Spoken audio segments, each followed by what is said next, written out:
Well, here we are, finally, after nearly 2 years. It's the end of the practice scenario. It's done. Finally. God, I've been waiting for this day for a long, long time.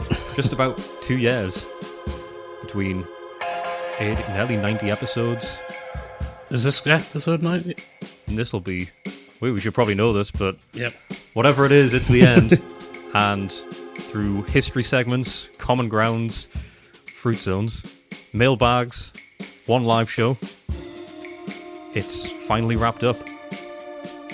So I suppose all that's left to do now is get into the conclusion of the practice scenario of the campaign for North Africa, the first 2 years of War with a Mate. Let's do it.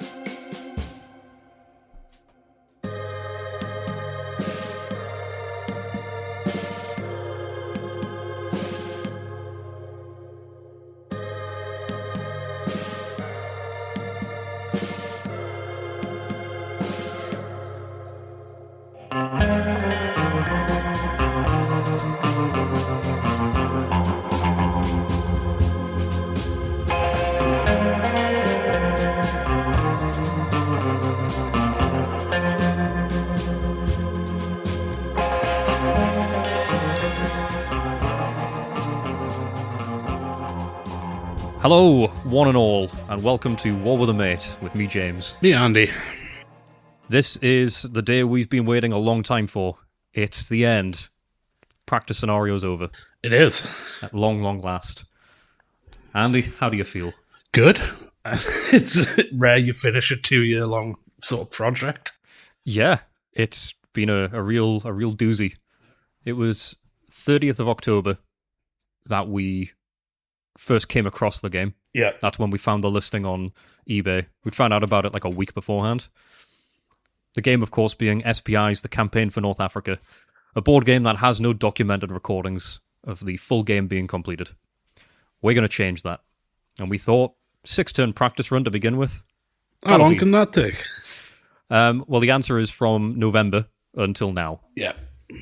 November is when the game arrived, and today is when we finished it. So that's how long. That's 6 turns of the full 111 that the game consists of.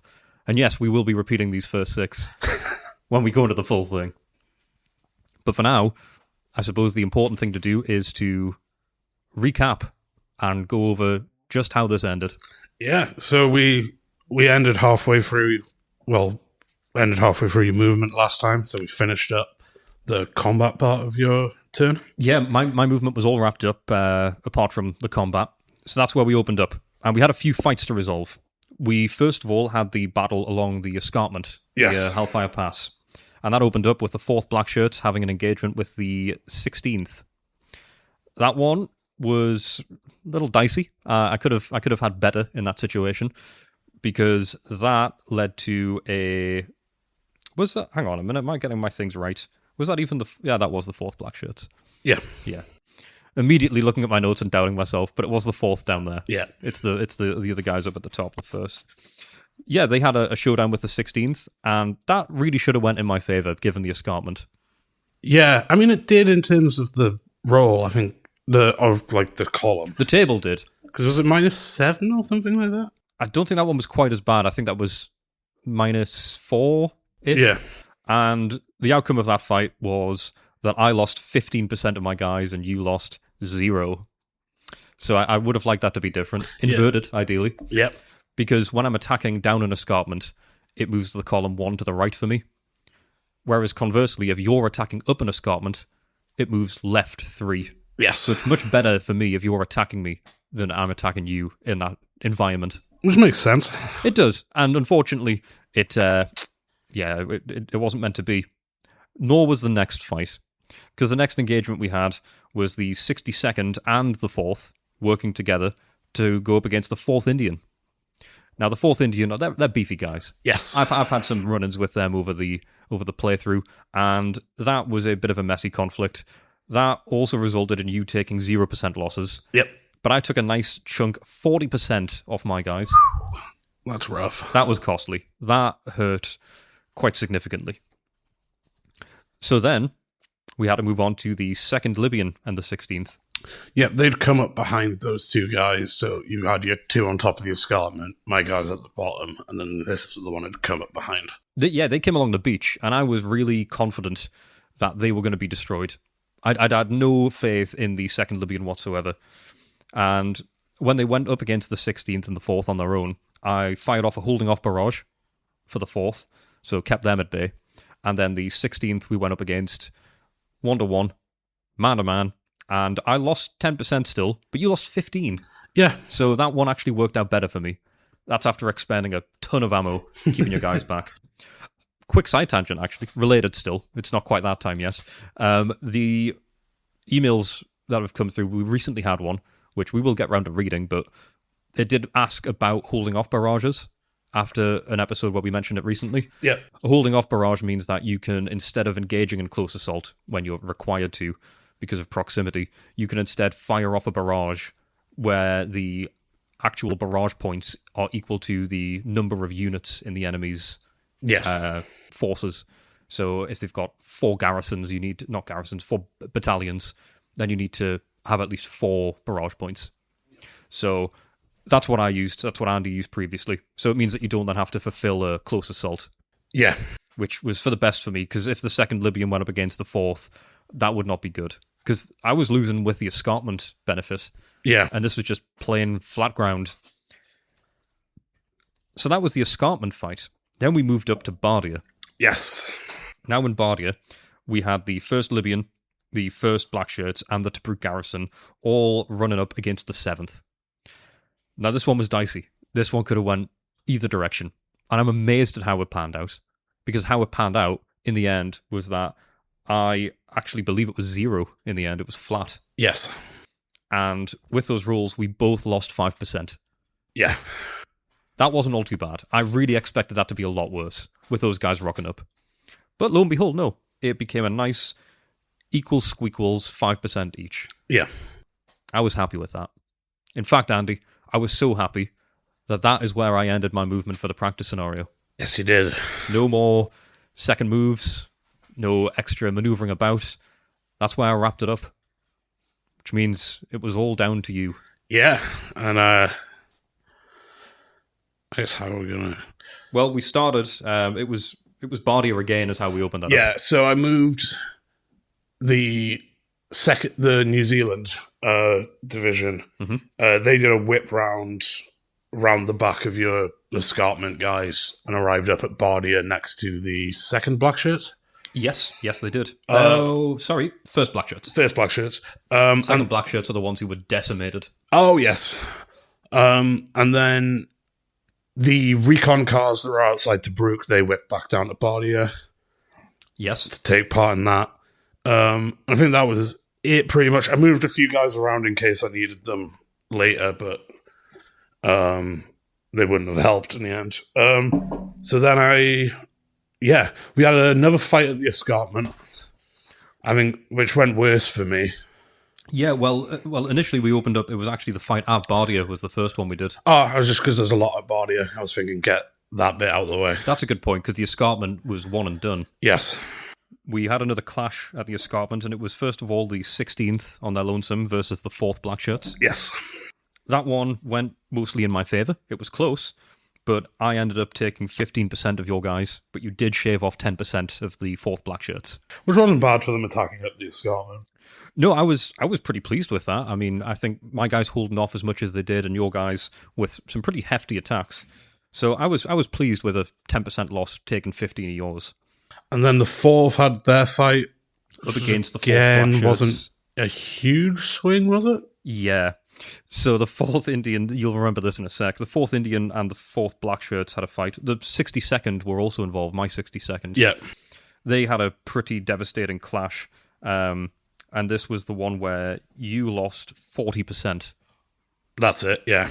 Yeah. 40% of the 4th Indian were lost.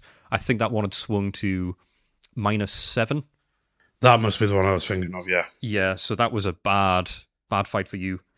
40% of your guys, I lost 0. Yeah.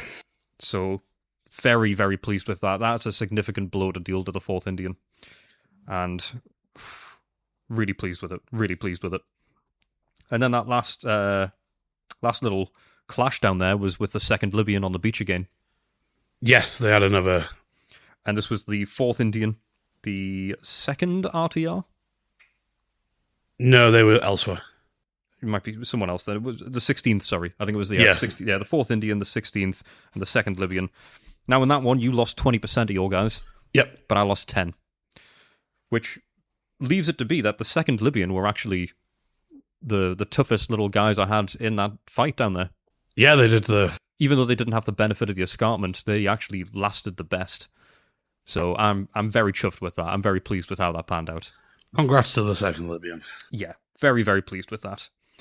So that was the wrap-up along the escarpment. Yep. And then we had a lot of fights at Bardia. Well, we had to see it through to the end.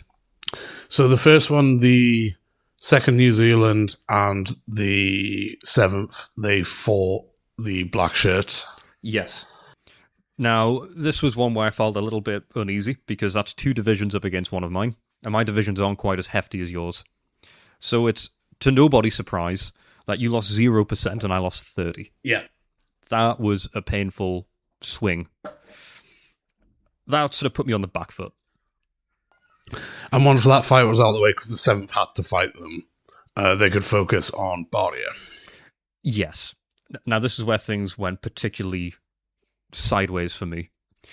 You see, I moved my guns last time. I slid them down the escarpment, the Tobruk garrison, but I left all my men behind. And I left them behind because they can't go down an escarpment and make it to Bardia. Yeah. So when they got there, I forgot at the start of this play session that I had no men there. So when we were dishing out who's going to be hurt, I quickly realised that I don't have any men in there. I just have guns. And 1 infantry. And one toe point of infantry. Yeah. That made up the 1st Libyan division and their 2 guns. So that left me in a pickle because when the adjustments came through, and mind you, I let off a hefty barrage, 31 barrage points. Oh, yes, because you split them into 3s, didn't you? Yes, I did 10 barrages of 3 points and then an additional barrage of just the 1 point. So I really let loose, hell for leather. Unfortunately, that wasn't quite enough. Because while I did pin, I think 3 of your guys, 3 of 6 infantry. For the first one, I think, yeah. While I did do that, the differential still panned out to be something like minus 11. Or sorry, plus 11. Because I just went in with the tanks and any infantry that weren't pinned, and then... Now, the unfortunate situation there is that means I'm then stuck with a hefty adjustment, and I did, I believe, nothing to you in this one. No. And you dealt 50% to me, and because it was a forced retreat that I couldn't take, I lost an extra 10%. Yeah, so 60%, which is... 60% of my guns, my guys. Which I think is the most you can do. It is. Well, I guess the only way it could be higher is if the forced retreat was more than 1 hex. But the numbers... Or maybe it might be that the way the numbers work out, you can't actually get that combo. Like, you'd be like 30, and then plus the 2 retreat or something. Yeah, that's a good point. Because the further retreat tends to be the higher combination. Mm-hmm. But you want the lowest possible for casualties. Yeah, so you did actually end that in the best spot you could have. So that wasn't a great start for me. Was that the one where I just said 11 and rolled 11? Yes, it was. And it's the moment where I just sat down on the floor afterwards and told you that I think I'm going to lose. Yeah. So that wasn't great for James. What was worse was when you followed through with 2 more rounds of attacks on Bardia. Yes, because at this point, the 7th were going to use all their CPA, which was 30, and then they were going to burn through all their cohesion. So they could have done up to 8 attacks. It was going to keep on going. Yes. And I was completely fine ammo-wise. I had all the ammo in the world, all the ammo I needed in Bardia. Yeah. What I didn't have was the capability point allowance. Men. And I didn't have men. Because on the second attack that you did to me, you blew through the last of my infantry. Because you dealt another, I think it was 40%. Yeah. And I do remember dealing 5 or so to you. I think it was 5, yeah. So I was pretty pleased with that. What a nice little last hurrah as I punched into your guys as I was getting blown apart in Bardia. Yeah. Now, that was a bad one because that was the last of my infantry killed in that one, leaving just guns to defend. Yeah. So when this third attack rolled around, and I let off the barrages that I could, 14 barrage points, and I pinned, I think it was one guy. Yes. It meant that I came out with a differential of, I think it was as low as it can get, or as high as it can get for you. 17, yeah. 17, etc. Which meant that you dealt another devastating blow of 40%. Yes. Now, unfortunately, that 40% was just too much. The guns that I had there, not many of them had defensive rating, which meant, unfortunately, through rounding of 0 to 1, I lost my last defending gun. Yeah. With that, there was nowhere else to go. There was no defense. The line was broken, and Bardia was taken by the Commonwealth forces. Yes. Finally rolled the 7th into Bardia. Now, I was devastated. I was hurt. I was heartbroken, Andy. Crestfallen. Rightly so. But then we realised, as the dust settled on this battlefield, we looked apart our pieces, mine and yours, you and Bardia. We realised that there's more to the win condition. We had to look at supply lines. We had to look at the locations to hold. And for you to win, you had to hold a few locations, one of them being Solemn. Yeah. Now, the last guys who passed through Solemn were actually my Tobruk garrison. They slid down the escarpment and passed through Solemn. Yeah. I was the last one to touch that. You do have the 4th Indian right next to it, but they hadn't passed through. You also didn't have any supply lines that could trace back to your settlements, back to Alexandria and Cairo. It was the last leg. I couldn't get to Bardia. Yes. Also, I guess Siwa wasn't supplied because I didn't bother. I just nipped down there with some cars. I didn't set any infrastructure up. Exactly. There was no structure there. So that meant we realised you hadn't really hit a win condition. No.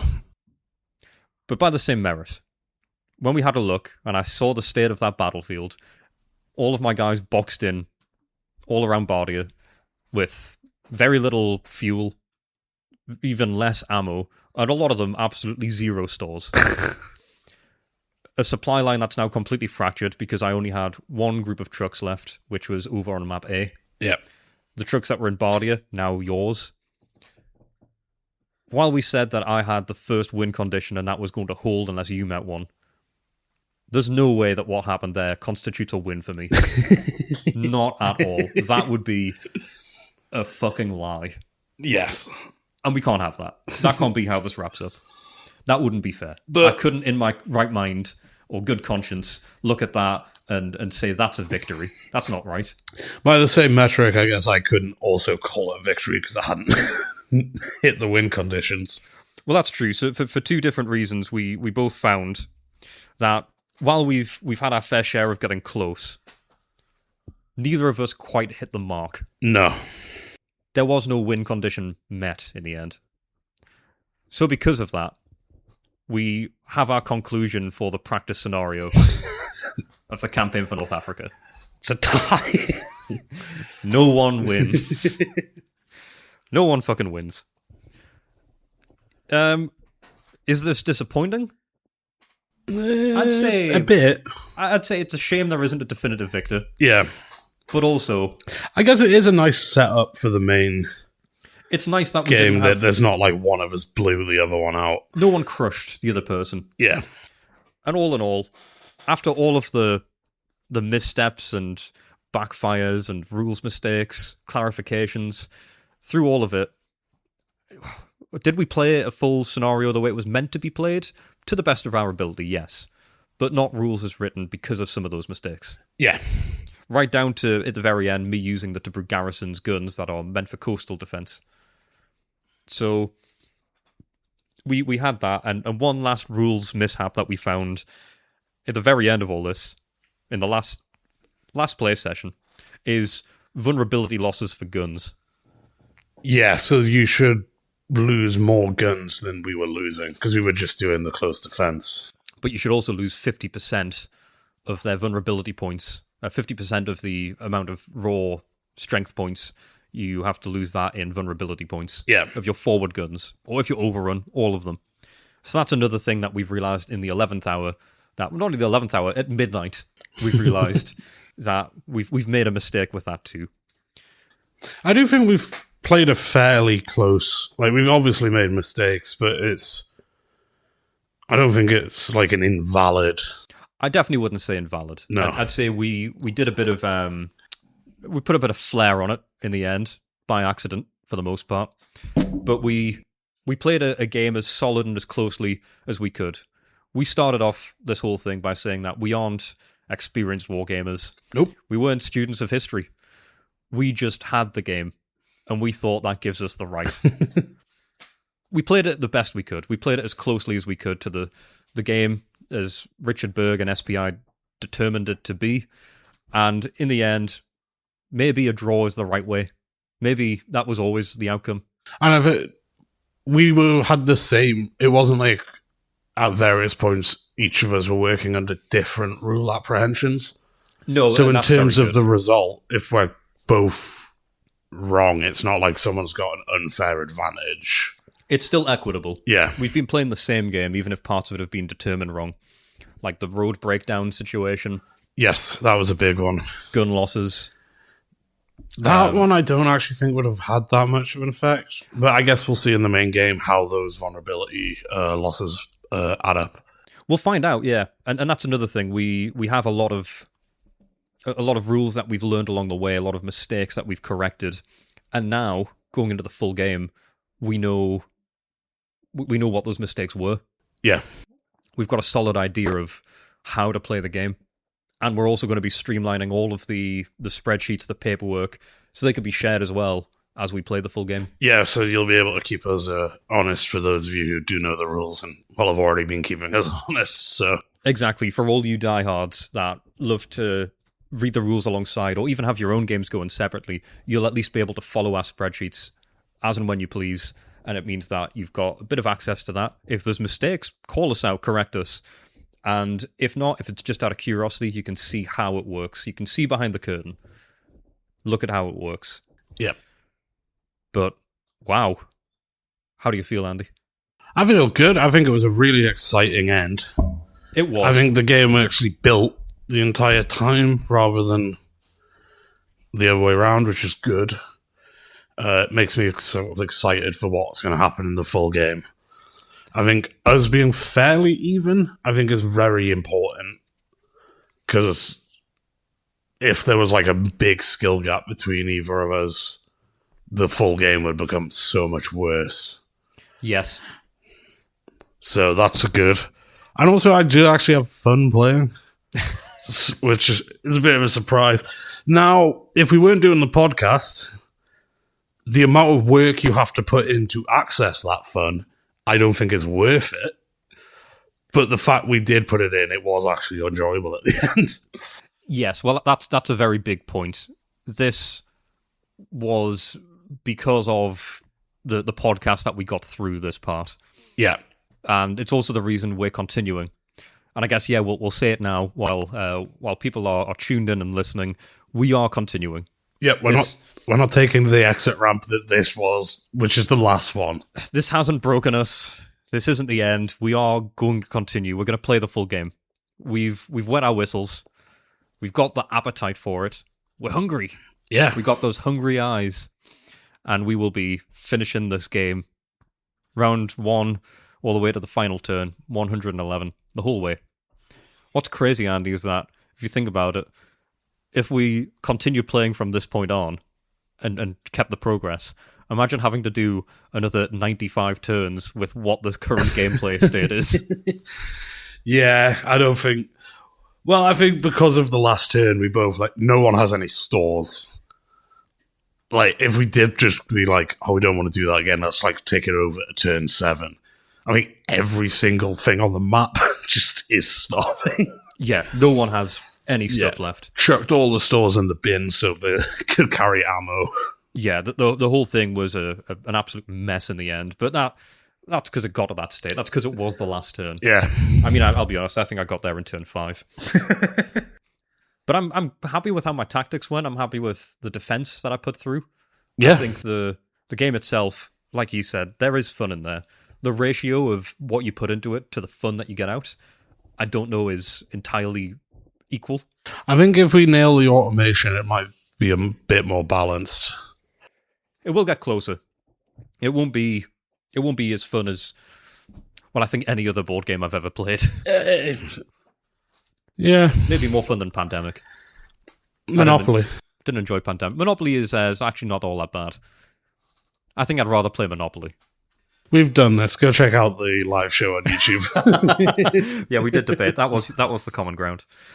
Yeah, we've ended up in a state where it's over and it feels like a fever dream. But there's still so much to go. Yeah, how are you feeling about being the Italians, I guess, again? It's a seat I'm familiar with. It's a role that I've become acclimatized to. It's not great.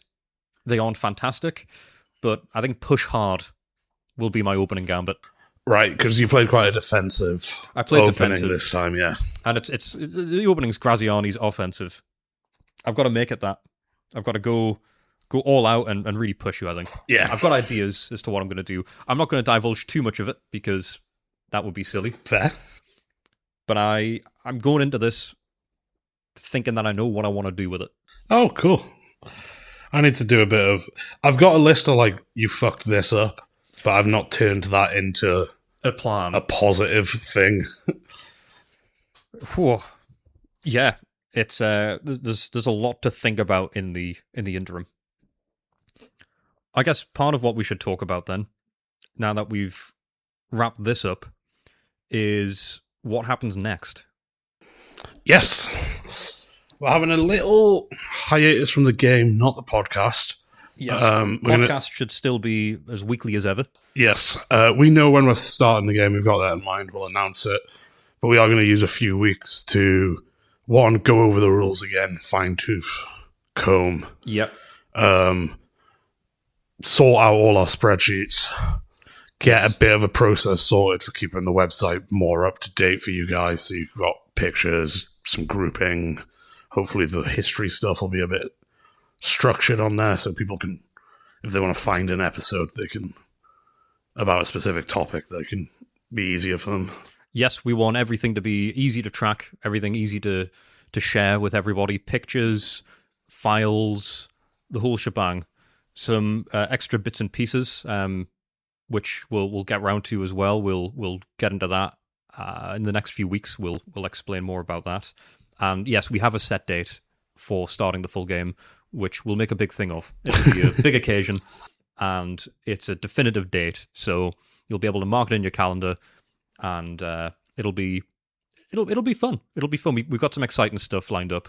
We're going to keep playing some board games, but ones we can sort of do in an evening. So you'll get I think we've got Carcassonne. We're going to give Pandemic another crack. Yeah. So probably have a game of chess. We'll keep playing some stuff and tell you how it goes. Yeah, so each week you will still have a game recap. It will just be of another board game in the interim before we start the full playthrough. We'll keep you up to date with our game planning, how it's going to work for the full game. History segment will continue because that'll lead up to, hopefully the timing we'll get to World War II kicking off. Yes. Hopefully. Yeah, everything else will remain the same. There'll be common ground, mailbag, everything else remains the same. The only difference is game recap in the interim will be of a different board game, probably each week. Yeah. And then the big game starts. Yes, it does. So we'll be counting up to that and letting you know how our planning goes.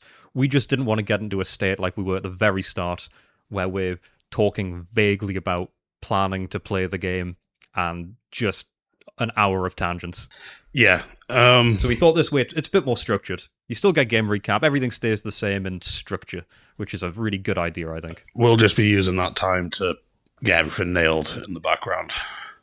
And it's very important that we streamline it, because we've wanted to share a lot of this with you guys as we go, but the reality is our bookkeeping was spread in such a messy way that it barely even made sense to us sometimes. So sharing that wouldn't be a great experience. We want this to be very formulated, very clear cut.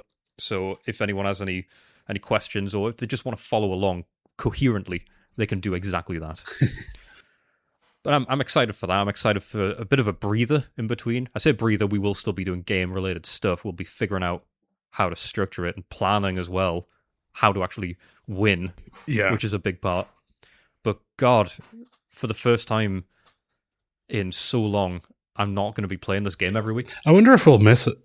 I guess we're still working on it, so I don't know if we'll get that like distance. I don't know. I hate to admit, as I was saying that, I did feel a sort of strange sensation wash over me, sort of like missing it. Well, we've kind of had that a few times where like we've done like a early recording one week and then a late recording the next, so it's almost like a week and a half between playing. And it does feel like I'm missing something. Yeah. Which is crazy. Yes, didn't expect the game to... As it Stockholm Syndrome does, is this what's happened? Yes, that's exactly what this is. Yeah. This is Stockholm Syndrome. And you know what? I'm fine with that. Yeah. I'll let this game keep me captive. I mean, the thing about Stockholm Syndrome is the people who have it are having a fine time. Well, no, they're usually, captive. Yeah. Is that a fine time? Well, you like it. Well, I don't like it. But the Stockholm Syndrome would make you like it. Well, Stockholm Syndrome makes you feel better about it. I don't think it makes you just like it. It makes you, like, empathize with your captors. Yeah, but it doesn't make you have a good time. Stockholm Syndrome's not like, I'm having fun now. I guess not. It softens the blow. That was like a weird bank heist in Sweden that made that, where the people they took hostage all liked the guy and, like, visited him in prison and tried to get his sentence reduced and stuff. Is that the origin of that? I think so, yeah. I presumed it would be named after the place. Yeah. Yeah. It's named after Mr. Stockholm. We're going to come up with our own syndrome. SBI syndrome. Yeah. CFNA syndrome. Wow. It's very surreal. It's very odd to have finished this. Yeah. I don't even know what to fucking quip about. Like, it just feels like such a surreal experience that it's over. Yeah, it feels really good, actually. It's just... We did it, man. Yeah. And I suppose an important part of this were the stakes. Yes. Because we set out when we started this that the winner gets, of the full game, the winner gets a meal bought by the loser. With this, we said that the loser has to buy a Kinder Bueno for the victor. But then we doubled down and we said it has to be 2 Kinder Buenos. And it had to be specifically from Durham train station. Yes. I guess because we tied, we're each buying the other one Kinder Bueno from the Durham train station. And we'll split the Kinder Buenos we got from Perrin at the UK Games Expo. Yes, a very generous contribution towards our prize. Interested to see how they've stood up to the heat wave. I'll be honest, man, I think... I don't know where you've stored them. I know they're not in your fridge. No, they're just in my room. Okay. I can only imagine they're melted. I think they were melted. They were definitely melted at the expo. I don't think it's... Now I'm worried that the wafers have melted. It's possible. I don't know what kind of chemical reaction that is, but I'm worried it's happened. I think it'll be fine. It'll still taste nice. Yeah. And that, even if it's just kind of like mushed up into like a bueno soup. Yeah, that's a nice mush. As far as mushes go, a bueno mush is... Yeah, like a bueno soup. Yeah. Ooh, I'm liking that. I had a Kinder Bueno cannoli yesterday. No, you didn't. Yeah, I did. You greedy bastard. How dare you do that right before you could have won an actual set of buenos? They gave us to them. Where? At the restaurant I went to. You should have said no. You should have said, do you know who I am? You know what, Andy? That was me. It was a test. But I was with my parents, so I couldn't say, do you know who I am? Oh, of course, because still now, your parents don't know about War with a Mate. No. I was going to tell them, and it just didn't come up. I literally... It didn't come up, of course. Because it can't come up. If you don't bring it up, it's not going to come up. They're not going to talk about it. Hey, do you have a podcast going?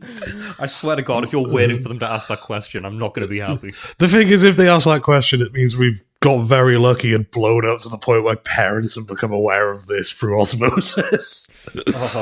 I mean, that's how a lot of people find this through like weird situations, like a comment on a Facebook post or just any sort of weird thing. So your parents could come across this in some strange 7 degrees of Kevin Bacon way, not realizing that they're 1 degree away. Yeah. Guys, I'll keep you posted. I will tell them. What I would love if somehow they found out that I had a podcast and not knowing you were the co-host and talk to you about that. And then you have to live a sort of double life where you convince them to not listen to it. Although I don't know why you would do that. I don't know why you haven't told them at all, man. Tell you what, get your phone out now. You're going to call them live on the podcast. You're going to tell them exactly now. My phone currently doesn't have a SIM card. That's no excuse. I mean, it's a reason I can't call them. No, I'm not taking that as an excuse. Okay. Well, it's important that we reap this prize. We do. And I think there's no better time than right now. Yep. So we're gonna head up and go get the bueno, and we'll give you guys some insight into that. Yeah, because that's the best part, guys. You're coming with us on this journey. Let's switch to the lapel mics.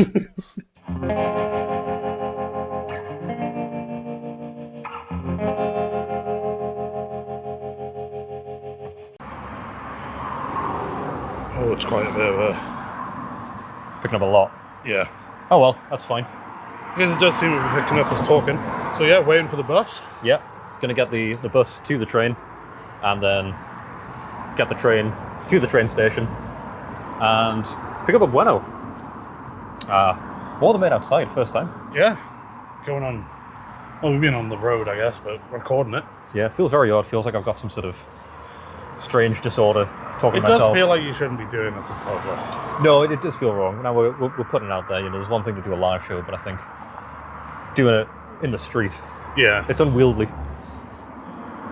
Yeah, I don't know. That's fine. You're allowed to do that.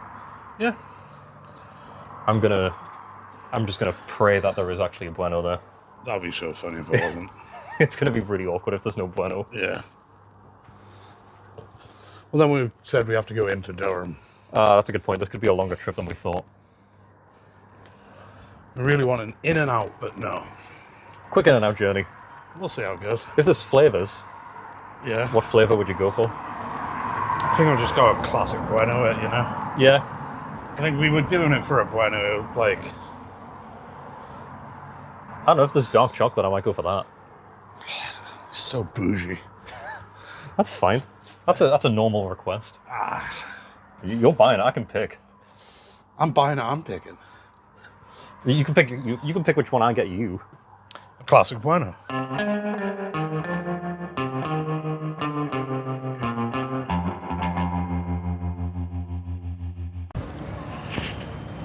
There Yep. you go. Train station. Hey, made it at the train station. Well, our train station, not Durham train station. No, There's no buenos here. let's not jump ahead. There definitely are, but just not buenos for us. Yeah. Well, that's it. A bueno here would be an invalid purchase. Yeah. I'm also not sure if there's any vending machines. I think it's just shops. Yeah, you'll be able to get a bueno here. If it's not automated and mechanized, does it really count? I mean, we do have to put a bit of a thing there because there might be none in the automated vending machine in Durham. That's a good point, yeah. No, I reckon we'll find somewhere else mechanized. I think it's just from Durham rather than mechanized. All right, we'll say mechanized from Durham, and then worst case scenario from Durham. Okay. I'd prefer if this was mechanized. That's They're like my units in the it's game. fair to have preferences. I just think it's important that it's as non-interactive as possible. There shouldn't be other people involved in this process. Oh, that's, I guess, a horrible thought. This isn't for anyone else. I guess apart from everyone listening. It's very much for people. Yeah, you know what? This is actually exclusively for the people. That's what this part is. Yeah, we're going to Durham to buy a Kinder Bueno from a vending machine. This isn't something we're just doing because we want to. How did it get to this point, man? We went past a vending machine on a train and thought it would be funny. That's a good point. Yeah. I guess that's this whole thing. It's all just been because this will be a bit funny if we do this. Yeah. It's true up to this point. But, yeah. It's still very unfamiliar being outside doing this. It feels really weird. Yeah, I much prefer when it's in an enclosed space. Yeah. whether that's in front of a live audience or not. Because none of these people have signed up for this. No. They're just going about this. It's Sunday. So am I. It's just that we've chosen to do different things. We're just doing a weird thing. Yeah, that's fair. Well, how long have we got till the train? We should probably go check. All right. Have a look. We've got about 15 minutes. All right. Let's go.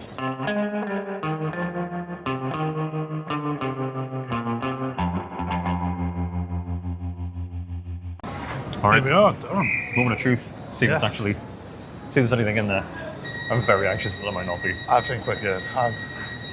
Fingers crossed. Yeah. Let's Fingers see. crossed. Here we are. We're at the famous vending Oh my machine. god, man! They've got them.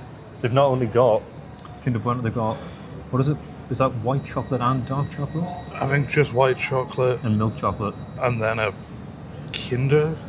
And then that's like the Kinder chocolate bar. So here we are. Wow.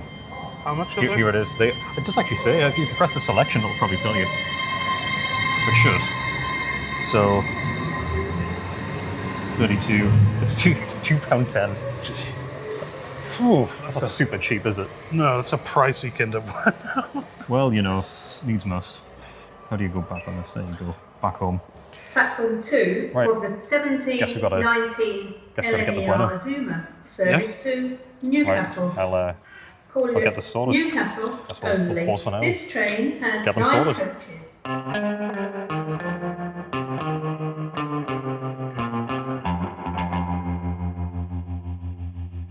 So we've arrived in Durham. We've got the Buenos now. We've each got our Bueno. But because we timed things badly, there's now an hour wait. Which is wild because of the fact that it's usually like a train every 15 minutes or so. Yeah. Just missed one as well. We didn't dick around so much with the time it took I to don't get the think Bueno. we would have got there. I think we could. I think if we were not If going we to run pushed though, are we? it. Yeah, No. we weren't going to run. No, instead we're going to have a pint. I think it's well earned. Yeah. In fact, if anything, the thing is, the pint seems a more deserving reward at the end, Then the Bueno. and it cost like 3 times as much. Buenos were £2. Yeah, This was a £2.10. Yeah. How much was yours? £4 something. Oh wow, I got the expensive one, like £6.90. Oh. No, you should have Just got, Estrella. It's nothing fancy. should have got Wild and Gold. I will next time. Next time we're here. Yeah, the meal also has to be from a vending machine in Durham. Absolutely not.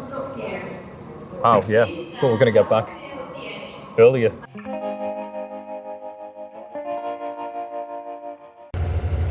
All right, it's the bus back. Heading back. Finally, Yes. Bit of a longer trip before we pop out. the train was delayed to the point where we actually got a refund. Only partial, 25%. It's not bad. Hey, I'll take it. Caused by signal failures and a disruptive passenger. Thank you, disruptive passenger. If anything, that's kind of the perfect encapsulation of the game. Signal failures being the rule mistakes, and disruptive passenger being the game. Oh, we went for different things. Yes. I'm not sure how much of this will work with the bus talking on top, but Yeah. We'll see. we'll see. But that's it on our merry way back. We collected our Buenos. One Bueno each. Bueno apiece. Well earned. £2.10 each for 2 years' work. A very expensive Bueno. And then more expensive because of the train tickets. It means every day of our life is worth less than a penny. It's fun. That's how you really measure a person. How long does it take them to earn a Bueno? How much time have they wasted? Is this going to be the same for the meal? We're just going to end up buying our own meals. Probably. I hope not.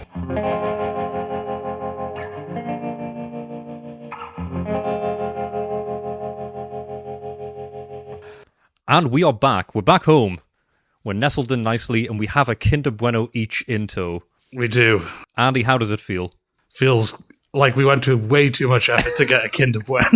And way too much cost. Yes. Because it was £2.10 a piece? Yeah. And then also train tickets. Yeah, well, that's it. The train tickets cost significantly more than the Buenos. Because the tickets there were about £8 each. Yeah. So, yeah, overall, this was not worth it. However, hear that. lovely ASMR. That's the sound of 2 years' work. You know what, Andy? I'm opening mine right now. Cool. Eat that on mic then. Yeah, well, I'll just have a little crunch. Okay, just so they know you've got it. It's stuck. Oh, wow, this is like really, really deformed. Look at that. Wow. Oh, so you got bad Buenos. Yeah, I'm going to check the expiry date on this, actually, because I don't want to get, like, ill or anything. 27th of September. Ooh, it's close. Does chocolate go off quick, usually? Yeah, it's got milk in it. Really? Wow, it's, like, melted, too. Yeah, whoa, this sucks. That is a mess. Oh, this feels like a real kick in the teeth. But you know what? Here we go. Really melted. It wasn't worth it. No. It wasn't worth it. None of it was worth it. Was it worth it? Let me work it. What? Yeah, I'm not really sure that was worth 2 years of my life for a draw. I don't know, man. This feels bad. I mean, if your only reward is the Bueno, of course. Well, it's not the victory, is it? Because there wasn't a victory. No one won. There's no success. There's no flag to hoist. We both succeeded. No, don't throw me that shit. No one succeeded. Okay. We both failed to succeed. You failed. I succeeded. At what? Just the thing. You took Bardia and you have no supply lines. Your men would be dead. No, they just get stuff by boat. No. What do you mean, no? I mean, no. I mean, I've still got so many guns in there. No, you don't. I own it. I have the gun still. No, you don't. I do. Yeah, Legacy Story, I do still have the guns. Okay. Gotta be kidding me with it. You're still pushing back even after this lovely conclusive ending, this beautiful truce, this finale, this wrap up. Yeah. We got to the end and we both lost. Okay, sure. Wow, that was easy. Yeah. You coward. Give me that. Oh, yeah. You give me that. You throw me that. Oh. All right. The Fruit Zone. It's Fruit Zone. I'm going to go for pomegranate or peach. Peach. Yeah, that's fair. I don't like either, but I'll go peach. The Fruit Zone. And there we go. That's Fruit Zone. That's the last Fruit Zone of the practice scenario. That's the part everyone was looking forward to. That's right. We've missed off the history segment and mailbag today, but we kept Fruit Zone. You'll be happy about that. Well, I guess if we've got that done, and we've done the game recap, usually the only thing to do now would be to come into the end and come together. Yes. It sounds like you've still got a little bit of discontent, Andy. I could do with a common ground. Maybe we need to wrap it up one more time with that common ground. Okay. And now for something nicer. A little oasis in the war. It's time for some common ground. I'm trying the intro for common ground. I'm recording it. Maybe.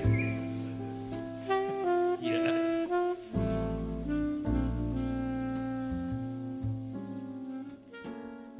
So, as everyone knows, Common Ground is the segment in which we can finally come together as friends at the end of this conflict, and now it's more important than ever because we've wrapped this up. We need to be able to see eye to eye to get ready for the full game. And oh no! The celebrity on the couch has been ousted. He's been shunted aside. They've moved him away. Oh my god, it's none other than the man who started it all. The man whose fault it is. It's our Jurassic Park friend. I had to be here for this. I showed up too early to the event we were doing after this. I am now part of this. You've been roped in, and you wouldn't have been if it weren't for the train from Durham being so heinously delayed. Well, it does mean that now, unlike the game, this common ground can have a winner. Oh god, I didn't think about the fact that this could now be a 2-1 fight. Oh. I don't like... That's not what Common Ground's That meant to be. undercuts the... So, First of all, for a brief intro for those who are uninitiated, Jurassic Park friend. I guess you can go by any moniker you want. JPF. JPF. You can call me JPF. JPF. Bit of background on you. This is your fault. Yes, entirely. Yeah, you told us about the game. I introduced you to it. I set it up. I left. Yeah, you mentioned it to us. You allowed us to buy the game. You just stood idly by, and you thought, I don't want to do this. This has all been quite a funny bit to me. I am a supporter from the shadows, yet I will not play the game. That might be the best way to go. And it's very fitting that you're here for today, because it's, one, the end of the practice scenario that you very much set in motion, but also because of the nature of my common ground. Because, Andy, today my common ground is, this was a good idea. Okay. I mean, I'm agreeing. I think it's a stupid idea, but I think it's turned out all right. Stupid ideas can be good ideas. Largely, I'd say reputationally, no. But just because you're taking the word stupid and you're running with it. Almost kind of a slant. In no way, slant rhymes exist. It's like a slant synonym. Yeah, but stupid ideas can be fun ideas as well. And I think that's definitely what this is. At the very least, it's a fun idea. Yeah, when everyone laughed at JFK when he invented the idea of going to the moon, but then they did it. When they invented the idea of going to the moon. Someone thought of it first. Who? JFK. Sorry, he was the first guy to think of going to the moon. Yeah, he was the first guy to look up there and go, maybe we should go there. I've got to call bullshit on that. I don't know the actual facts, but that's a lie. You can't prove it. I mean, it's weird that you're like taking the side in the space race 60 years on. Yeah, what a weird persuasion you have. You've got such delayed pop culture knowledge. It's not delayed. It's just history. Tell me the year. What, when we went to the moon? No. That's not what he said. I'm actually liking that this is 2 against 1, because it seems you've become the one. You tell me what year it is now, and this has been a while, by the way. You've delayed saying the year. Which calendar? Gregorian. I just want to check. You know. Could you have done any other? 2026. Okay. When did we go to the moon? The collective we. 1969. Correct. Okay. Who went there first?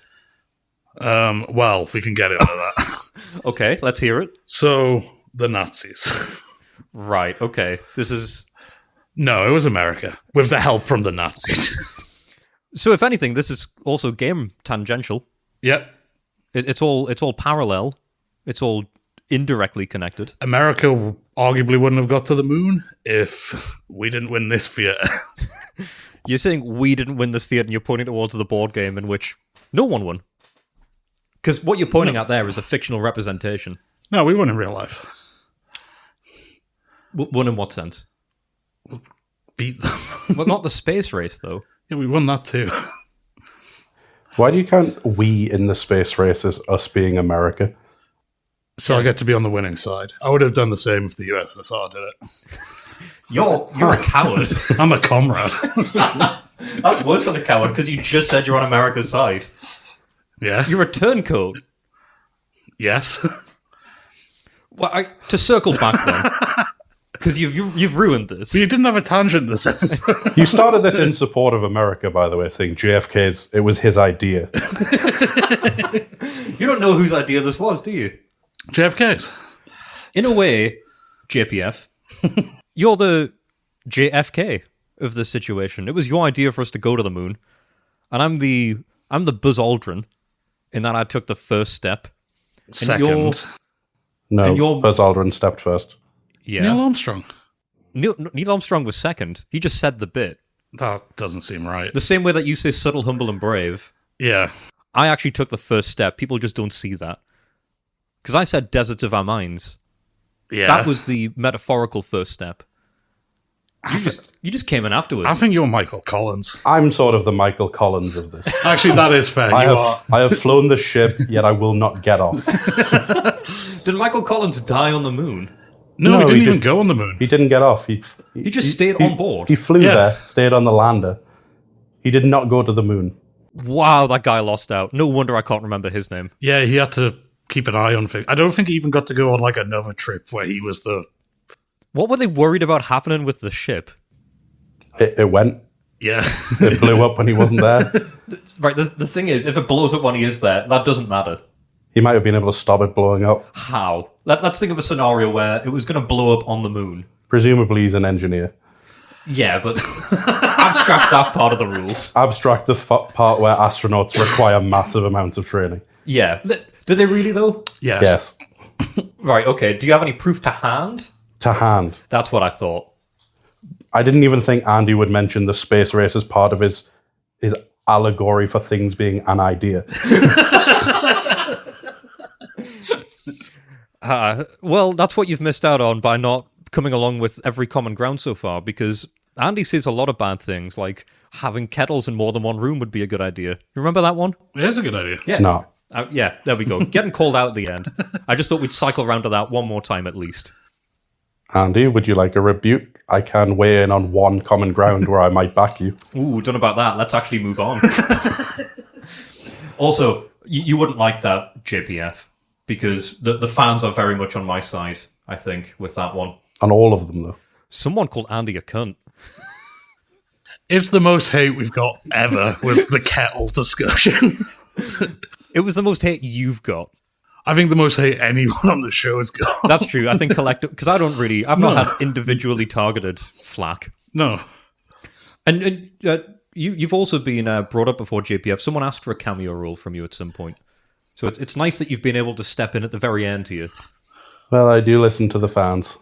How? I do not listen to you. Yeah, that's true. Did you get into my Gmail? It's actually Andy's. I think you technically run the inbox. Yeah.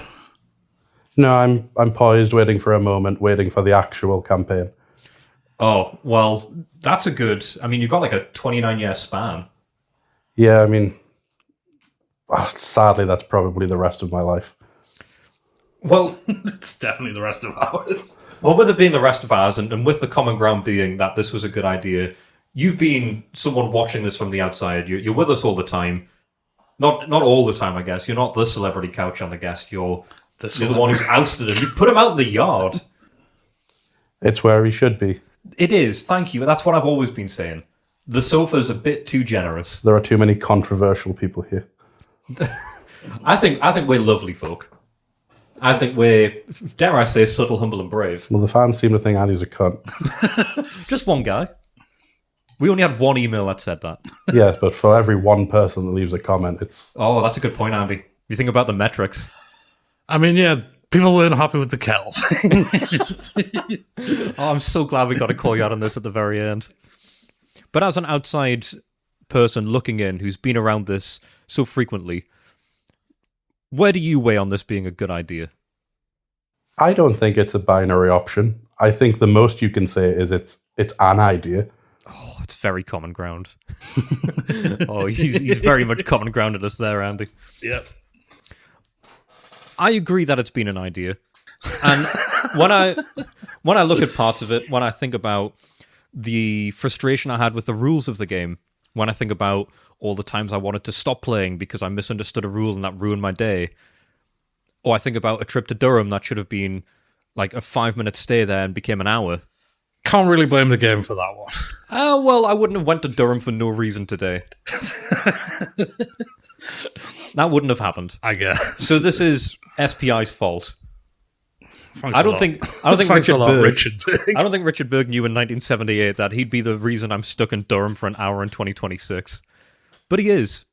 The world moves in mysterious ways. So this grey area we found ourselves in, Andy. This odd spot. Caused by you, JPF. Where do we take this? Is this a good idea? Yeah. I guess you already said that from the start. I've didn't come you? in, yeah. He's not wavered. I almost admire that. From the start, you've always said, go. You've always said, you said in the first episode, at the very start, it was going to be your job to keep me on track. I think that's right. I disagree. I think it's my job to get you off track. Okay, sure. Because We both have jobs. Oh, it's abstract. It's beautiful. So we've got you saying it's a good idea. We've got JPF saying it can be either, and it's fluid. I'm also going to stay on the fluid side. Okay. Which means, all in all, we're weighing towards it's quite a good idea, but it might not be. We can settle on it's a fine idea.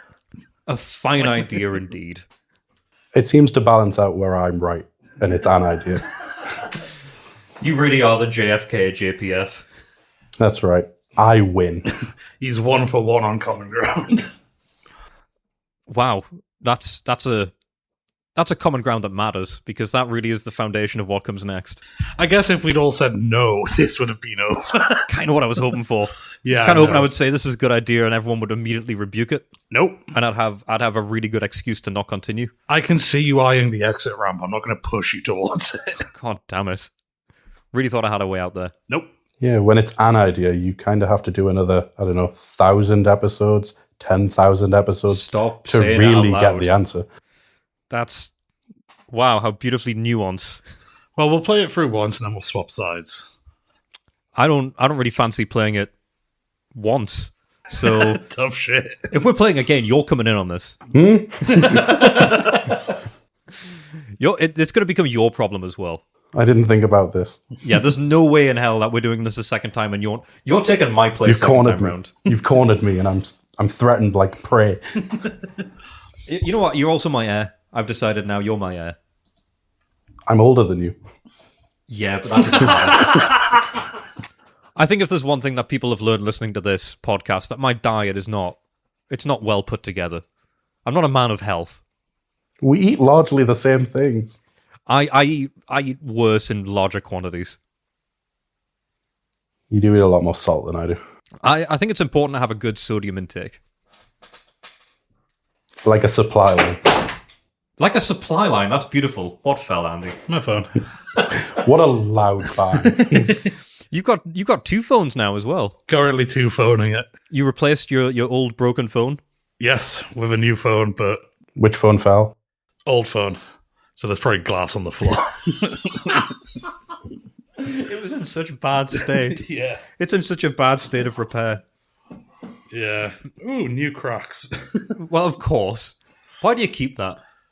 Because I need to move the SIM card over. Because at the minute, this is just like an iPod Touch. It's not actually a phone. And that wasn't your first move? It needs a different size SIM card. Okay. Bigger or smaller? So you aren't moving it over. I guess, yeah, that's also... No, I'm getting one of the adapter things. Ah. Look, I know how this is working. I don't know. I guess I'm interested in your phone situation, Andy. New phone's good. I'm glad to hear it. Thank you. JPF, before your departure from your delving into war with a mate, apart from the fact that it's your fault, I guess one thing that people would probably want to know, and I'm pretty sure we've been floated this question before, is what is the best Jurassic Park film? I mean, that's very easy. It's the first one. There we go. It's a classic. 1993. Cinema has not been better since. And you know what? I couldn't agree more. The first is always the best. The podcast from here will go downhill. Everything from here, I promise, folks, it's gonna be a janky mess. We're Not promising that, because then when it comes true, it makes it look worse. It at least looks planned. When have we ever kept to our promises? Every week for like 2 years. You just went to pissing Durham to get a Bueno. Yeah, that's a good point. We did take a long trip out. Okay. I'll not make any promises then, just in case I keep to them. Good man. But I guess we found some common ground. We did. This might be a good idea. It's a fine idea, I believe, was the settlement. There's a chance. Any thoughts on causing this, JPF? Any feelings towards this? It's been pretty funny for me. That is.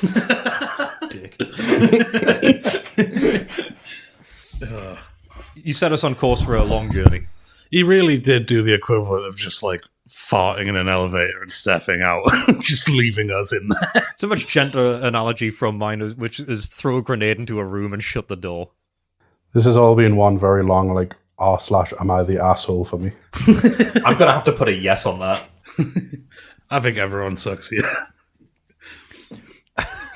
Well, I guess that's the common ground. We all suck. Well, it's been a pleasure having you as an appearance at the very end. I'm glad you dipped your head into to see what we've become. And I guess with that wrapped up, now just some final thoughts. There he goes. The celebrity, he's getting back in. He's curling up on the sofa next to JPF. It's quite cute, actually. It is. Is he patting his head? Oh, aggressive petting. It's very rough petting. A little bit of belly rubbing. Yeah. That's probably for the best. I think A bit of belly rubbing for the best. Yeah, that celebrity, he's had a bad run, especially the latest release. Bit of a box office bomb. Relative to the budget, though. We just checked the expiry dates on these Buenos, by the way, and your Bueno is way more fresh than mine. Yeah. I wonder when you open it up, if it's... You opening it? Sure, let's see what we got. Let's see if yours is as mangled as mine.